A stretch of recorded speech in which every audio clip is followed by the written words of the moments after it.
Vamos lá, galera. Estamos de volta para continuar falando da Revolução Industrial e falando do proletariado, dos trabalhadores. Bem, a gente aqui tem alguns movimentos, né, da resistência dos operários que começa a acontecer. A Revolução Industrial começa lá no século XVIII. A gente viu toda a condição, né, pior possível, né, do trabalhador, desse operariado, que só vivia por um salário baixíssimo, né? E assim ele tinha que conviver a sua vida, a condição miserável da sua forma de viver, da sua moradia, né?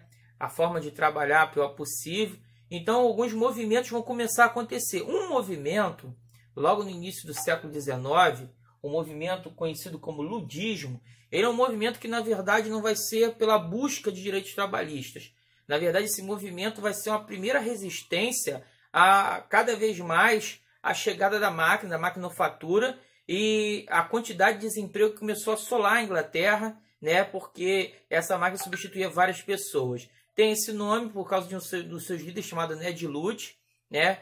Esse movimento, conhecido também como quebradores de máquinas, eles invadiam as fábricas e quebravam as máquinas, né, para poder fazer com que esse patrão contratasse pessoas. Claramente o Estado, né, e os empresários, os burgueses descobriram.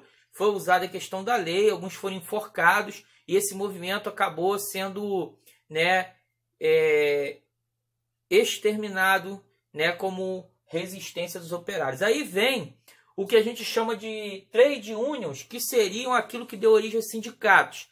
Em 1824, o parlamento britânico ele vai votar uma lei permitindo, né, a formação desses sindicatos, que, diferente lá das corporações de ofício, que havia uma hierarquia e que na ideia era controle dessa mão de obra e do trabalho, aqui não, aqui é uma instituição voltada mesmo para a luta pelos direitos desses trabalhadores, né? Então os trade unions dão origem a sindicatos. Eles vão ficar alguns momentos, vão ser perseguidos, vão ser expulsos, vão ficar como fora da lei, né? Porque em alguns momentos eles vão ser perseguidos e em alguns momentos eles vão ser o parlamento vai permitir a existência deles, mas desde o início da existência, esse grupo nunca mais vai sair de pauta, né? Ele só vai se fortalecer com o passar dos tempos e vai crescer também com a Revolução Industrial crescendo por outros países, esse tipo de estrutura também vai acompanhar, né? Até hoje existe a questão dos sindicatos e no Brasil, por exemplo, tem alguns sindicatos muito importantes como a CUT, né? E outros sindicatos também de certa importância aqui no Rio de Janeiro, dos ferroviários, dos professores, né? Bem, em 1830, nós vamos ter um movimento que esse movimento sim vai ser extremamente importante na época que ele começa. Ele é chamado de cartismo porque um grupo de trabalhadores vai mandar uma carta do povo ao parlamento pedindo, né, por algumas mudanças nesse sistema de trabalho em que vivem os trabalhadores. Né, a diminuição da carga horária de trabalho, né, algumas coisas que dessem segurança a esse trabalhador, né, as mudanças na questão do trabalho infantil, do trabalho feminino, né, e no começo vai parecer que não vai ter muito valor, o parlamento não vai levar muito a sério esse documento.